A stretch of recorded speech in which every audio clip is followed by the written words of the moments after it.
نحمده ونصلي على رسوله الكريم أما بعد فأعوذ بالله من الشيطان الرجيم بسم الله الرحمن الرحيم رب اشرح لي صدري ويسر لي أمري واحلل عقدة من لساني يفقهوا قولي رب زدني علما۔ سورۃ البقرہ آیت نمبر 165 میں اللہ سبحانہ و تعالیٰ فرماتے ہیں والذین آمنوا، اور جو لوگ ایمان لائے، اشد حبا للہ، سب سے زیادہ اللہ سے محبت رکھنے والے ہیں۔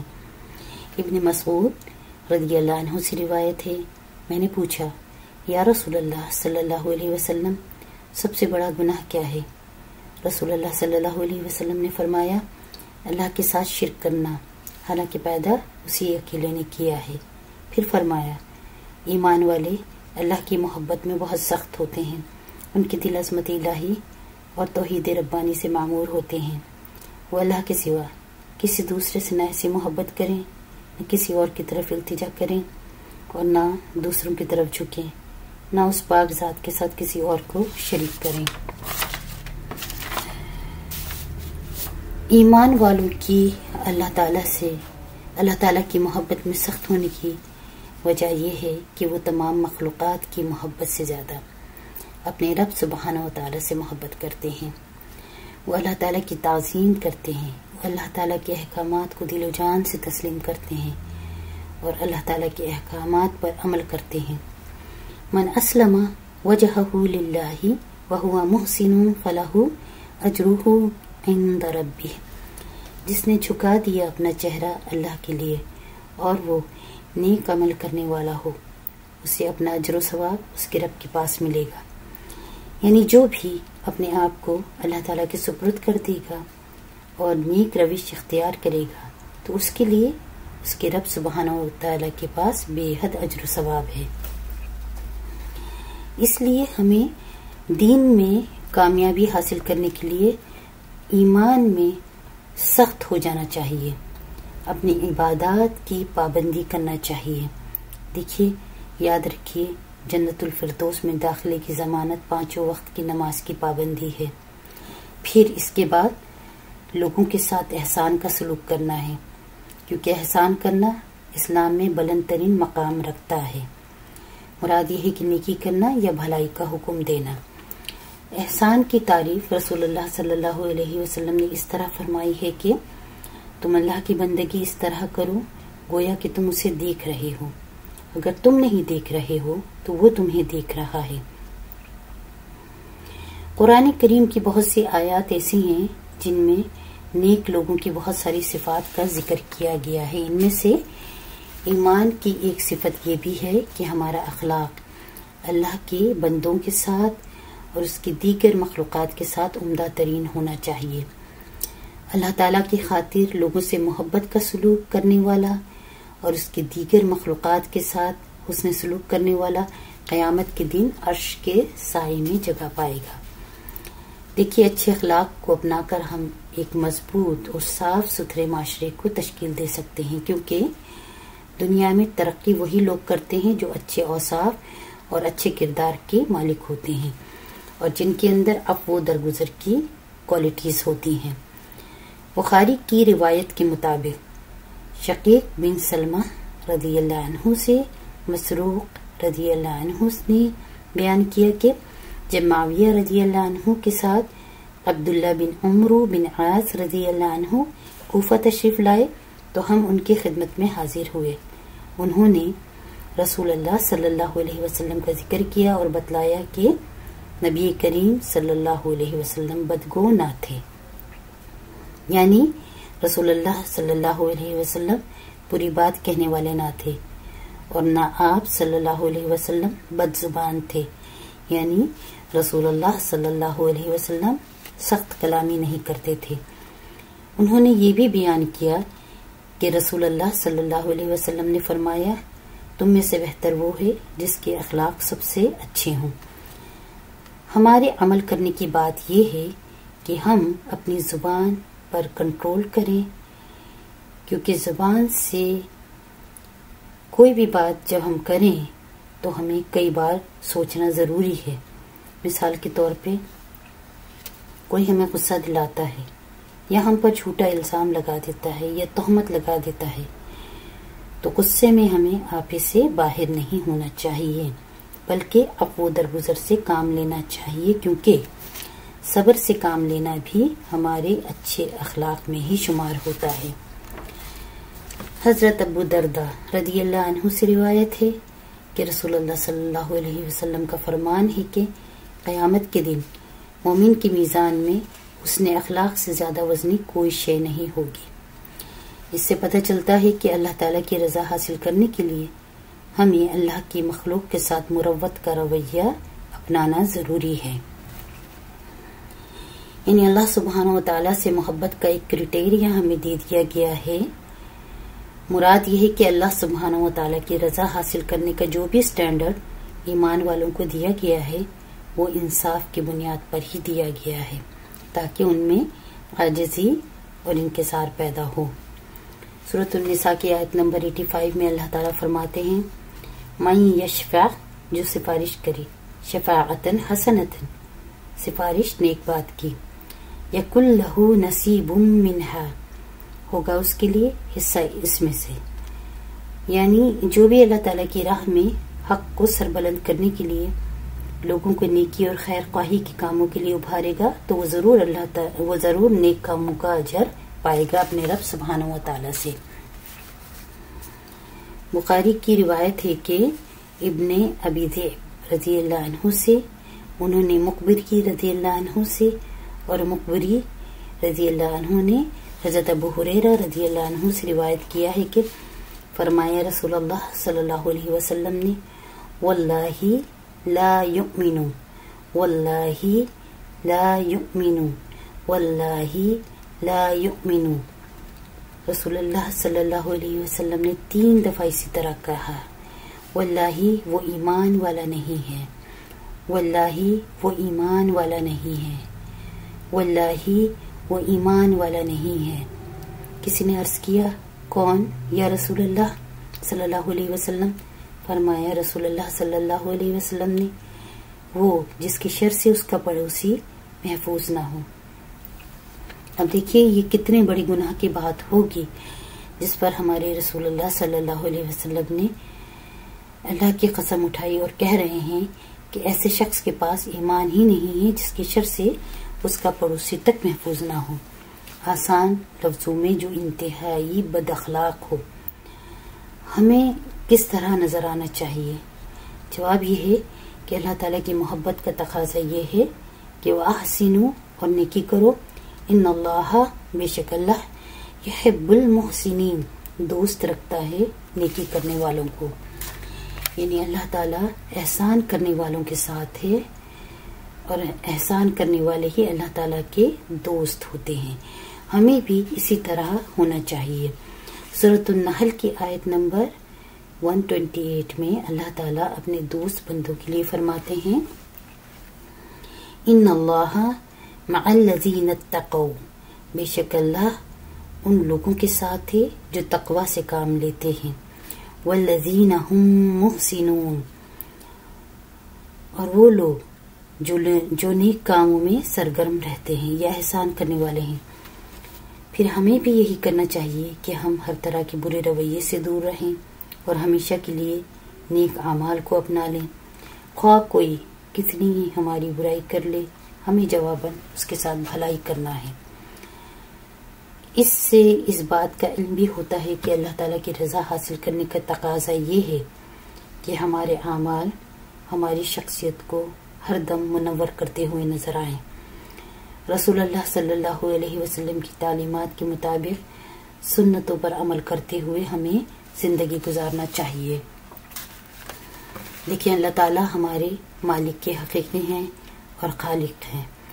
کیا ہم نے کبھی غور کیا کہ اللہ تعالیٰ نے ہم پر اپنی رحمتوں، اپنی نعمتوں کی بے حساب بارش کی ہوئی ہے؟ کیا ہم رب سبحانہ و تعالیٰ کے باران رحمت اور نعمتوں کو گن سکتے ہیں؟ ہرگز نہیں گن سکتے۔ کبھی ہم نے سورج کی روشنی پر غور کیا ہے جس کی حرارت اور روشنی نے ہم پر کتنی رحمتوں اور نعمتوں کے دروازے کھول رکھے ہیں؟ دیکھیے اگر سورج کی یہ روشنی نہ ہو تو غذائیں زمین سے اگنا بند ہو جائیں. بارش کی نعمت غور کیجیے ذرا، بارش اگر نہ ہو تو زمین سوکھ جائے. اللہ تعالیٰ ہی ہیں جو آسمان سے پانی برسا کر اس مردہ زمین کو زندہ کرتے ہیں، اور خالق کائنات کی قدرت کاملہ کا حیرت ناک ثبوت زمین سے طرح طرح کی نعمتوں کی صورت میں نکلتا ہے.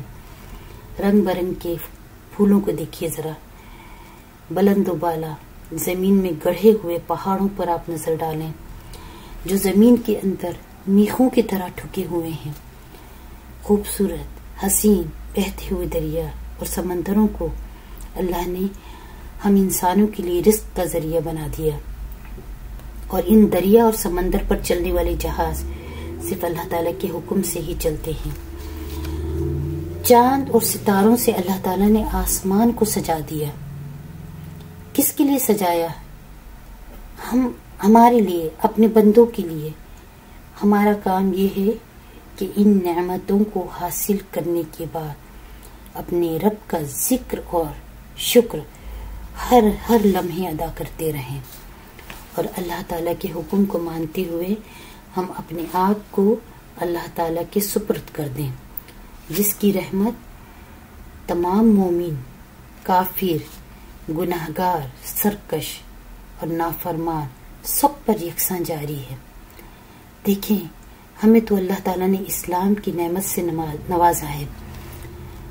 ہمیں اپنی اصلاح کرنی چاہیے، اللہ کا شکر ادا کرنا چاہیے. اللہ کی رسی قرآن مجید کو مضبوطی کے ساتھ تھام لینا چاہیے تاکہ ہم دین میں خالص ہو جائیں اور ہمیں اللہ تعالیٰ کی رضا حاصل ہو جائے. ہمیں ہر اس چیز اور ہر اس عمل کو اپنانا چاہیے جو اللہ تعالیٰ کو پسند ہو، اور ہمیں اللہ تعالیٰ کی رضا کو ترجیح دینا چاہیے. ہمیں اس بات کا ہرگز انتظار نہیں کرنا چاہیے کہ زندگی کی مصروفیات سے ہمیں فرصت مل جائے تو ہم اللہ تعالیٰ کے لیے وقت نکالیں گے، کیونکہ ایسا کبھی ہو ہی نہیں سکتا ہے کہ ہمیں اپنے مصروفیات سے فرصت مل جائے. دیکھیے ہم جس بھی حالت میں ہوں، اگر اللہ تعالیٰ کی طرف خود کو متوجہ کر لیں گے تو ہمارے وقت میں اللہ تعالیٰ خود ہی برکت پیدا کر دیں گے. پھر یہ کہ ہم چاہے اچھے ہوں یا نہ ہوں، ہم جیسے بھی ہوں، ہمیں اپنا محبوب اللہ تعالیٰ ہی کو بنانا ہے. اپنی رب کی رضا کے لیے ہمیں جینا ہے اور مرنا ہے. سورۃ الانعام آیت نمبر 162 میں اللہ تعالیٰ فرما رہے ہیں، اِنَّ صلاتی، میری نماز، وَنُسُکی، میری قربانی، وَمَحْيَايَ، اور میرا جینا، وَمَمَاتِي، اور میرا مرنا، للہ رب العالمین، سب کچھ اللہ کے لیے ہے جو تمام جہانوں کا پروردگار ہے. ہمیں اس بات کا حکم دیا جا رہا ہے کہ ہمارے سر اللہ تعالیٰ کی اطاعت میں جھکے ہوئے رہنا چاہیے، کیونکہ مومن بندے کو تمام کام اللہ تعالیٰ کی رضا کے لیے کرنا چاہیے. دیکھیں ہم نماز کا آغاز ہی اللہ تعالیٰ کی حمد سے کرتے ہیں. سبحانک اللہم وبحمدک وتبارک اسمک وتعالی جدک ولا الہ غیرک. اے میرے رب، تیری ذات پاک ہے، تمام تعریفوں کے ساتھ متصف ہے، اور تیرا نام بہت برکت والا ہے، اور تیرا مرتبہ بہت بلند ہے، اور تیرے سوا کوئی معبود نہیں. یعنی اللہ سبحانہ و تعالیٰ کی تسبیح بیان کرنا، اس کا ذکر کرنا اور اللہ تعالیٰ کی حمد بیان کرنا اللہ تعالیٰ کو بہت پسند ہے، اللہ تعالیٰ کے قرب کو حاصل کرنے کا ذریعہ ہے. سبحان اللہ و بحمدہ، پاک ہے اللہ اور اسی کی تعریف ہے. سبحان اللہ العظیم، پاک ہے اللہ، عظمت والا ہے. اسی کے ساتھ روزانے کی بنیاد پر قرآن مجید پڑھنا ہماری زندگی پر مثبت اثرات مرتب کرنے کا باعث ہے، اور اس پر عمل کرنا ہمارے اندر کی روحانی، جسمانی، نفسیاتی، اخلاقی اور معاشرتی خامیوں سے نجات دلانے کا ذریعہ ہے. اور پھر قرآن پاک کی تلاوت سے اجر و ثواب کے ساتھ ساتھ اللہ تعالیٰ کی رحمتوں کا نزول بھی اس کے بندوں پر ہوتا ہے۔ اللہ تعالیٰ ہم سب کو قرآن پڑھنے والوں کا مقام اور بلند مرتبہ عطا فرمائے، آمین یا رب العالمین۔ ہمارے ایمان کے مضبوط ہونے کا سارا دار و مدار ہمارے دل پر ہے۔ ہمیں اپنے دل کے یقین کے ساتھ اللہ تعالیٰ کی ذات و صفات پر یقین کرنا چاہیے اور اس کی ذات و صفات میں کسی کو بھی شریک نہیں کرنا چاہیے۔ مثال کے طور پہ جیسے پیروں کے پاس جانا، مدد مانگنا، فقیروں کے پاس جانا اور مدد کی درخواست کرنا، اللہ کے سوا اولیاء اللہ، مردوں وغیرہ کے مزارات پر جانا اور مدد مانگنا، ان سے مرادیں منتیں مانگنا، یہ سب اللہ سبحانہ و تعالیٰ کی ذات میں شریک کرنا ہے، جو کہ اس رب کے اس مقصد کے خلاف ہے جس کے لیے اللہ تعالیٰ نے انسان اور جنات کو پیدا کیا ہے اور ان کی اصلاح کے لیے انبیاء بھیجے، کتابیں نازل کی۔ لا الہ الا اللہ کا مطلب کیا ہے؟ یہی ہے نا کہ اللہ کے سوا کوئی معبود برحق نہیں ہے، اور اس کلمے میں شرک کی بھرپور نفی کی گئی ہے۔ سورۃ اللقمان کی آیت نمبر 30 میں اللہ سبحانہ و تعالیٰ فرماتے ہیں ذَلِكَ بِأَنَّ اللَّهَ هُوَ الْحَقُّ وَأَنَّ مَا يَدْعُونَ مِن دُونِهِ الْبَاطِلِ، یہ سب کچھ اس لیے ہے کہ اللہ ہی کا وجود سچا ہے اور اس کے سوا جن کو یہ پکارتے ہیں وہ سب باطل ہیں، یعنی ان کی کوئی بنیاد ہی نہیں ہے۔ اس سے صاف ظاہر ہے کہ ہمیں صرف اللہ تعالیٰ سے ہی مدد طلب کرنا ہے۔ ہمیں عبادت کو اسی طرح انجام دینا ہے جو اللہ کے رسول صلی اللہ علیہ وسلم کی لائی ہوئی شریعت کے مطابق ہو، کیونکہ جب ہم کلمہ شہادہ لا الہ الا اللہ محمد رسول اللہ کی گواہی دیتے ہیں تو اس کا معنی یہی ہے کہ ہمیں ایسے کام نہیں کرنے ہیں جو کلمہ شہادت کے معنی کے خلاف ہو، رسول اللہ صلی اللہ علیہ وسلم کی لائی ہوئی شریعت کے خلاف ہوں، اور ایسی چیزیں جو دین اسلام میں خود سے گھڑی گئی ہیں، ایسی چیزوں پر عمل اللہ تعالیٰ نے ہمیں اس کی اجازت نہیں دی ہے۔ سنن ابی داؤد کتاب السنہ سے حدیث ہے، ام المومنین عائشہ رضی اللہ عنہا کہتی ہیں رسول اللہ صلی اللہ علیہ وسلم نے فرمایا جو ہماری اس دین میں کوئی ایسی نئی بات پیدا کرے جو اس میں نہیں ہے تو وہ مردود ہے۔ ابن عیسیٰ کی روایت ہے کہ نبی اکرم صلی اللہ علیہ وسلم نے فرمایا جو کوئی ایسا کام کرے جو ہمارے طریقے کے خلاف ہو تو وہ مردود ہے، یعنی اللہ کے سوا دوسروں سے مدد مانگنا ظلم ہے، اپنے آپ پر ظلم کرنا ہے، اور رسول اللہ صلی اللہ علیہ وسلم کی اطاعت کرنا ضروری ہے۔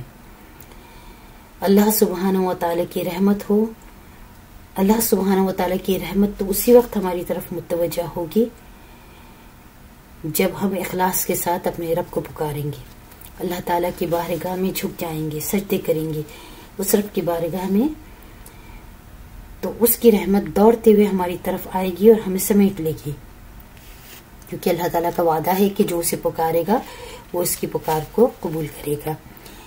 ایک حدیث میں حضرت انس رضی اللہ عنہ روایت کرتے ہیں رسول اللہ صلی اللہ علیہ وسلم نے فرمایا جس شخص میں یہ 3 خصلتیں ہوں گی وہ ایمان کی مٹھاس کو ضرور پالے گا، اور وہ 3 خصلتیں یہ ہیں۔ نمبر 1، اللہ تعالیٰ اور اس کے رسول محمد صلی اللہ علیہ وسلم اسے باقی تمام چیزوں سے زیادہ محبوب ہوں۔ نمبر 2، جس شخص سے بھی اسے محبت ہو وہ محض اللہ تعالیٰ کی وجہ سے ہو۔ نمبر 3، کفر سے نجات پانے کے بعد دوبارہ حالت کفر میں لوٹنے کو وہ اس طرح ناپسند کرتا ہو جیسے آگ میں پھینکے جانے کو وہ ناپسند کرتا ہو۔ یہ حدیث متفقن علیہ ہے، یعنی بخاری میں بھی ہے اور مسلم میں بھی ہے۔ دیکھیں ہمیں اللہ سبحانہ و تعالیٰ سے محبت کا معیار بتا دیا گیا ہے کہ ایمان کی خوبیاں ہمارے اندر اسی وقت آئیں گی جب یہ 3 خصلتیں ہم اپنے اندر پائیں گے۔ مراد یہ ہے کہ ہمیں محبت کسی سے بھی ہو سکتی ہے، مگر اللہ سبحانہ و تعالیٰ کی محبت سے زیادہ کسی دوسرے کی محبت نہیں ہونی چاہیے. یعنی ان تمام محبتوں پر اللہ تعالیٰ کی محبت کو غالب ہونا چاہیے، اور اس کے ساتھ رسول اللہ صلی اللہ علیہ وسلم کی محبت محبوب ترین ہونی چاہیے. اس کے بغیر ایمان مکمل نہیں ہے. حضرت انس رضی اللہ عنہ سے روایت ہے، ایک دیہاتی شخص نے رسول اللہ صلی اللہ علیہ وسلم سے عرض کیا، یا رسول اللہ صلی اللہ علیہ وسلم، قیامت کب آئے گی؟ رسول اللہ صلی اللہ علیہ وسلم نے فرمایا، تم نے اس کے لیے کیا تیاری کی ہے؟ اس نے کہا، میں اللہ تعالیٰ سے اور اس کے رسول محمد صلی اللہ علیہ وسلم سے محبت کرتا ہوں. رسول اللہ صلی اللہ علیہ وسلم نے فرمایا، تو اسی کے ساتھ ہوگا جس سے تجھے محبت ہے. یہ حدیث مسلم کی حدیث ہے اور متفقن علیہ ہے. سورہ فاطر کی آیت نمبر 10 میں اللہ تعالیٰ کیا فرماتے ہیں؟ من کان یرید العزت، جو کوئی عزت چاہتا ہے، فللہ العزت جمیعا، تو ساری کی ساری عزت اللہ ہی کے لیے ہے. مراد یہ ہے کہ جو شخص عزت حاصل کرنا چاہتا ہے تو اس کو یہ معلوم ہونا چاہیے کہ تمام تر عزت اللہ تعالیٰ کے قبضے میں ہے، اور ہمیں اللہ تعالیٰ سے محبت کے لیے بار بار اللہ تعالیٰ کی وحدانیت کا اقرار کرنا ہوگا. ایسے اعمال صالح کرنا ہوں گے جو اللہ تعالیٰ کے یہاں مقبول ہوں. دیکھیں، اللہ سے محبت کا معیار تو ہمیں قرآن کریم اور احادیث مبارکہ کے ذریعے بتا دیا گیا ہے کہ اللہ تعالیٰ اور اس کے رسول محمد صلی اللہ علیہ وسلم سے محبت مومن کے لیے لازمی ہے. مومن کے ایمان کے معیار کو قرآن اور احادیث کے ذریعے واضح کر دیا گیا ہے. اب سورۃ التوبہ کی آیت نمبر 24 ہم دیکھ لیتے ہیں. اللہ تعالیٰ کیا فرماتے ہیں؟ اے رسول صلی اللہ علیہ وسلم، ان سے کہہ دو کہ اگر تمہارے باپ، تمہارے بیٹے، تمہارے بھائی، تمہاری بیویاں، تمہارا خاندان اور وہ مال جو تم نے کمایا، وہ تجارت جس کے مندہ پڑ جانے کا تمہیں کھٹکا لگا رہتا ہے، اور وہ حویلیاں جو تمہیں پسند ہیں، اگر تمہیں اللہ تعالیٰ، اس کے رسول صلی اللہ علیہ وسلم اور اس کی راہ میں جہاد سے زیادہ محبوب ہو جائیں تو پھر انتظار کرو یہاں تک کہ اللہ تعالیٰ فیصلہ صادر فرما دے، اور اللہ نافرمان لوگوں کو ہدایت نہیں فرماتا ہے. دیکھیے، اب ان آیات میں جو چیزیں بتائی گئی ہیں وہ ہماری محبوب ترین شے اور پسندیدہ چیزیں ہیں، مگر اس کا ہرگز یہ معنی نہیں ہے کہ انسان اپنے دنیاوی رشتوں، والدین، بہن بھائی، بیوی بچوں، اہل و عیال سے محبت نہ کرے، یا مال اور دولت کے جائز حصول کی محبت نہ رکھے. یہ ساری جائز تمناؤں کو دل سے نکال باہر کر دے. دیکھیے، ایسا بالکل بھی نہیں ہے. ان رشتوں کی نفی کرنا اگر ایمان کے لیے لازم قرار دے دیا جاتا تو یہ بات فطرت کے خلاف ہوتی، کیونکہ ان رشتوں سے محبت یا جائز مال کے حصول کی محبت کا ہونا قدرتی بات ہے. مگر ان چیزوں کی یا کہ ان رشتوں کی محبت اللہ تعالیٰ کی محبت سے زیادہ نہیں ہونا چاہیے. ہماری خواہشات، ہمارے رشتے، یہ سب اپنی جگہ اہم ہے اور ان سے محبت کرنا بھی چاہیے، مگر ان سب پر غالب صرف اللہ سبحانہ و تعالیٰ کی محبت ہونی چاہیے. یعنی ہمارا محبوب کوئی بھی ہو سکتا ہے، مگر اللہ تعالیٰ کی محبت محبوب ترین ہونی چاہیے، کیونکہ اللہ تعالیٰ کے یہاں ہمارا وہی عمل عروج پائے گا، یعنی مقبول ہوگا جو سچائی پر مبنی ہوگا، اخلاص اور نیک نیتی کے ساتھ ہوگا. یعنی اللہ تعالیٰ کا حکم ہے کہ ہم دولت کے حصول کے لیے جائز ذرائع کو اپنائیں، تو ہمیں اللہ رب العزت کے حکم کی تابعداری کرنا ضروری ہے. یہ نہیں کہ ہم اپنے پیاروں کی فرمائش کو پوری کرنے کے لیے حرام ذرائع یا رشوت کا سہارا لے لیں اور اللہ اور رسول اللہ صلی اللہ علیہ وسلم کے حکم کے خلاف عمل کریں تو یہ نہ تو قول صالح ہوگا اور نہ ہی عمل صالح میں شمار ہوگا، کیونکہ قرآن مجید میں قول صالح اور عمل صالح دونوں ہی کو لازم و ملزوم قرار دیا گیا ہے۔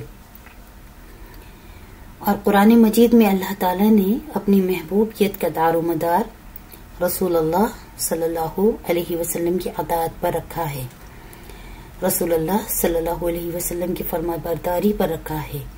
مثال کے طور پر سورہ آل عمران کی آیت کو لیجئے، آیت نمبر 31 میں اللہ تعالیٰ فرماتے ہیں قُلْ إِن كُنتُمْ تُحِبُّونَ اللَّهَ، آپ کہہ دیجئے، یعنی رسول اللہ صلی اللہ علیہ وسلم سے اللہ تعالیٰ مخاطب ہیں کہ آپ کہہ دیجئے اگر تم محبت رکھتے ہو اللہ سے، فَاتَّبِعُونِي يُحْبِبْكُمُ اللَّهُ، تو میری پیروی کرو، اللہ تم سے محبت کرے گا۔ تو یہ میزان اور کسوٹی ہمیں قرآن کے ذریعے اللہ تعالیٰ نے دی ہے۔ سورۃ النساء آیت نمبر 59 اللہ تعالیٰ فرماتے ہیں یا ایھا الذین آمنوا، اے وہ لوگ جو ایمان لائے، یعنی اہل ایمان سے اللہ تعالیٰ مخاطب ہیں، اطیعوا اللہ و اطیعوا الرسول، اللہ کی اطاعت کرو اور رسول صلی اللہ علیہ وسلم کی اطاعت کرو۔ سورۃ الاحزاب آیت نمبر 71 میں اللہ تعالیٰ فرماتے ہیں وَمَن يُطِعِ اللَّهَ وَرَسُولَهُ، اور جس نے اللہ اور اس کے رسول کی اطاعت کی، فَقَدْ فَازَ فَوْزًا عَظِيمًا، تو اس نے بہت بڑی کامیابی حاصل کی۔ ہمیں اپنی نہیں چلانی ہے، اپنی بات نہیں منوانی ہے، بلکہ ہر حال میں اللہ تعالیٰ کی رضا کے آگے سرے تسلیم خم کرنا ہے۔ اللہ تعالیٰ نے ہمارے لیے زندگی گزارنے کا جو نظام بنایا ہے، ہمیں ہر حال میں اسی کے مطابق زندگی گزارنا چاہیے۔ ہمیں اللہ تعالیٰ نے جن کاموں سے رکنے کا حکم دے دیا ہے وہ ہمیں ہرگز نہیں کرنے چاہیے، بلکہ انہی اسباب اور ذرائع کو ہمیں استعمال کرنا ہے جو اللہ تعالیٰ نے ہمیں فراہم کیے ہیں، اور اس کے لیے ہمیں تقوی کا ہونا ضروری ہے، یعنی اللہ تعالیٰ کا خوف ضروری ہے جو ہر لمحے ہماری نگرانی کر رہا ہو، اور یہ ڈر کہ ہمیں اللہ تعالیٰ کے احکام کی پابند، اور یہ ڈر کہ اللہ ہمیں دیکھ رہا ہے، ہمیں اللہ تعالیٰ کے احکام کی پابندی کی طرف مائل کرے گا۔ اسلام کا مطلب یہ نہیں ہے کہ صرف وعظ کر دیا جائے یا اخلاقی تعلیم حاصل کر لی جائے تو لفظ اسلام کا معنی مکمل ہو گیا، اور دنیاوی تعلیم کا ہم نے سرٹیفکیٹ حاصل کر لیا تو ہمارا جو ہے سارے کام ہمارے مکمل ہو گئے، بلکہ اسلام سر جھکا دینے کا نام ہے، یعنی پوری طرح سے رب سبحانہ و تعالی کی رضا کے آگے سر جھکا دیا جائے، اور قدم قدم پر انسان کا عمل اللہ سبحانہ و تعالی کی اطاعت میں سج جانا چاہیے۔ اللہ تعالیٰ کے بنائے ہوئے قانون کے ہمیں تابع ہو جانا چاہیے، اور وہ قانون قدرت جو پوری کائنات کو اپنے کنٹرول میں رکھے ہوئے ہے۔ سورۃ الشورى آیت نمبر 11 میں اللہ تعالیٰ فرماتے ہیں لیس کمثلہ، نہیں ہے اس کی مانند یا اس کی مثال، شیء کوئی چیز، وہو السمیع، اور وہ سننے والا ہے، البصیر، دیکھنے والا ہے۔ اب دیکھیں کائنات کی کوئی شے اللہ عز و جل کی برابری نہیں کر سکتی ہے، کیونکہ اللہ سبحانہ و تعالی آخرت کے مالکی یوم الدین ہے، تو اس دنیا کے احکم الحاکمین ہیں۔ حضرت ابو ہریرہ رضی اللہ عنہ سے روایت ہے، رسول اللہ صلی اللہ علیہ وسلم نے فرمایا جو سورہ والتین والزیتون پڑھتے ہوئے الیس اللہ باحکم الحاکمین پڑھے تو اسے چاہیے کہ وہ کہے بلا وانا وعلی ذالک من الشاہدین، کیوں نہیں، یقیناً ہے اور میں اس بات پر گواہوں میں سے ہوں۔ یہ ترمذی کی روایت ہے۔ کیا ہم اپنی تخلیق کے ابتدائی مرحلوں پر غور کر سکتے ہیں؟ ہمیں اپنے بچپن، جوانی، بڑھاپے پر غور کرنا چاہیے۔ یہ زندگی کی وہ تبدیلیاں ہیں جن پر صرف اللہ سبحانہ و تعالی ہی قادر و قیوم ہے۔ اگر جو ہم اس بات پر اور ان تبدیلیوں پر غور نہیں کرتے ہیں تو پھر ہمارا شمار غافل لوگوں میں ہوگا۔ ایسا نہیں ہونا چاہیے، کیونکہ اللہ سبحانہ و تعالی سے ہمیں صرف لفظی طور پر ہدایت کی تمنا نہیں کرنا ہے، بلکہ اللہ تعالی ہمیں ہدایت دے دیں، اور ہدایت پانے کے لیے ہمیں کوشش بھی کرنا ہے، کیونکہ کسی چیز کو پانے کے لیے ہمیں پہلے اس کے اسباب کو اختیار کرنا ضروری ہے، تبھی ہمارے عمل کے نتیجے میں اللہ سبحانہ و تعالی ہمیں حسن خوبی کے ساتھ وہ چیز یا نعمت یا ہدایت سے ہمیں نوازیں گے۔ اور اس کے لیے ہمیں رب سبحانہ و تعالی کے قانون کی حدود میں رہنا ہوگا، اپنی ان بے بنیاد رسم و رواج کو ہمیں خیر بات کہنا ہوگا جن کو ہم نے اپنے دین کا مستقل حصہ بنا لیا ہے، یا ہم نے اپنے دین میں ان روایات کو گھڑ لیا ہے۔ سورۃ الانعام آیت نمبر 153 میں اللہ سبحانہ و تعالیٰ فرماتے ہیں وَأَنَّا هَذَا، اور یقیناً یہ ہے، صراطی، میرا راستہ، مستقیمہ، سیدھا، فَاتَّبِعُوهُ، پیروی کرو اس کی۔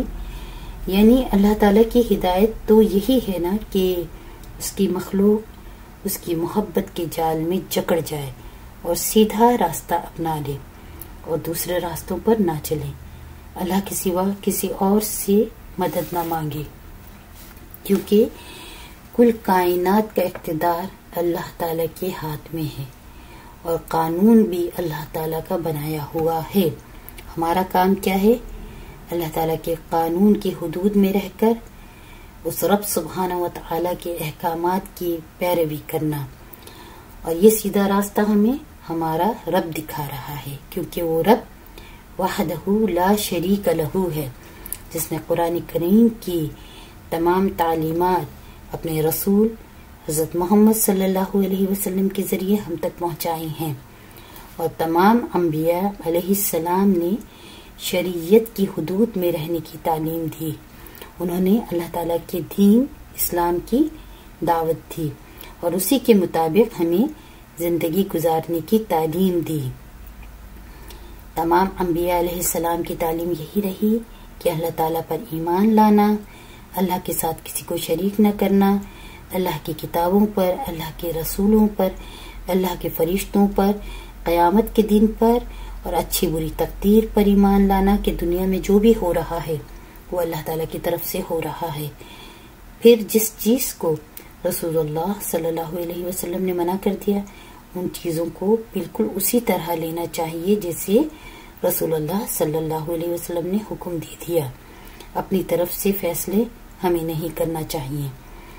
اسلام نے ہمیں ایک مکمل نظام حیات دیا ہے، یعنی پورے اسلام میں داخل ہو جاؤ، یعنی بہترین اصول زندگی رسول اللہ صلی اللہ علیہ وسلم کے ذریعے سے ہمیں سکھائے گئے ہیں، تاکہ ہماری زندگی بےحد پرسکون رہے، اور نماز، روزہ، زکوٰۃ، یہ ساری عبادات بہت اہمیت کی حامل ہیں اور اسلام کی شناخت کا باعث ہیں اور اسلام کی بنیاد ہیں، مگر ان پر پوری طرح سے عمل کر کے ہی ہم پوری طرح اسلام میں داخل ہوں گے۔